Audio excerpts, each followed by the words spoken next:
माणसं हांडा घेऊन कुठं ते पाणी भरत बसणार आहे ती त्या बायकासनी माहित तरी आहे का हांडा डोक्यावर घ्यायचा का कमरवर घ्यायचा का अजून कुठं घ्यायचा. अगं ती शिकले सवारलेली माणसं असते ती शहरातली त्यासनी ह्यांना घाबरायला लागतं. आपल्याला कसं घाबरते ती त्यांना घाबरायला लागत आपल्याला घाबरायचं नाही उलटा आपल्याला घाबरायला पाहिजे त्या लोकांनी. कसं काय म्हणजे आपण उद्या पिकवलंच नाही आपल्या शेतामध्ये धान्य तर ते खातील काय. बुलेट ट्रेनच्या रुळा खातील का का ते हवेचे ब्रिज खातील शिजवून दगड माती काय खातील. खाऊ दगडनी माती नाही माझ्या हाती तुझी कर्ज माफी योग्या म्हणे. आणि कसं आहे ताई तुझं सगळं म्हणणं मला पटतं पण कसं आहे सरकारच्या तिजोरीवर ताण पडतो. तुमचं कर्ज आम्ही माफ करू शकत नाही. चालू ठेव तुझे शेतामध्ये खपणं पाहू नको स्वप्न कर्जमुक्तीचे एवढंच मी सांगेन. तुम्ही या आता चाल. नाही बघणार साहेब नाही खरंच नाही बघणार हो कर्जमुक्तीचं स्वप्न. हाय त्या परिस्थितीचा सामना करू कसं तरी झगडत एक एक दिवस आम्ही पुढे ढकलत जाऊ साहेब. पण फक्त तुम्हाला एक विनंती आहे बरं का आम्हा शेतकऱ्यांचा खोटा कळवळा दाखवणं तेवढं बंद करा बरं. एवढीच विनंती आहे.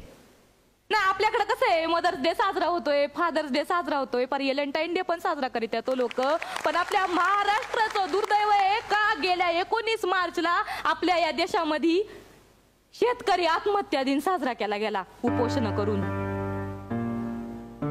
31 वर्ष झाली बरं का 19 मार्चला एका शेतकऱ्यानं आपल्या कुटुंबासोबत आत्महत्या केली आणि तो आपल्या महाराष्ट्रातला आत्महत्या करणारा पहिला शेतकरी होता.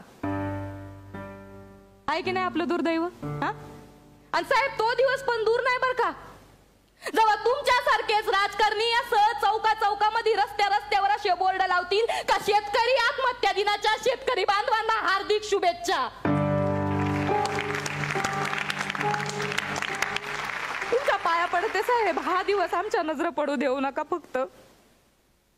बघा ना कमाले हो कमाले खरंच म्हणजे डॉक्टरच्या पोराला वाटत का आपण डॉक्टर व्हावं राजकारणाच्या पोराला वाटत का आपण राजकारणामध्ये घुसावं पण इंजिनियरच्या पोराला वाटत का आपण इंजिनियर व्हावं पण शेतकऱ्याला पण वाटत नाही का आपल्या पोरानं शेती करावी शेतकऱ्याच्या पोराला पण वाटत नाही का आपण शेतीत राबावं.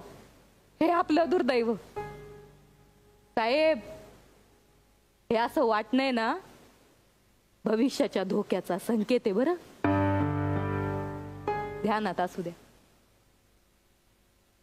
शुभेच्छा तुम्हाला. चला आपण त्याग करू.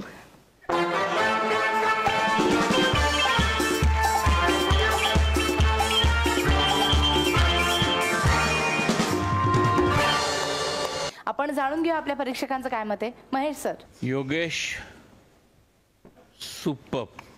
सचिन गोस्वामीचं विशेष अभिनंदन. येस का हा कॉन्सेप्ट त्यांनी आणला आणि त्याला तो एक सुंदर स्क्रीन प्ले तयार करून एक सुंदर सादरीकरण केलंस. आणि ती शेवटचं एक वाक्य म्हणते का हा एक संकेत आहे साहेब भविष्याच्या धोक्यात भविष्याचा संकेत आहे.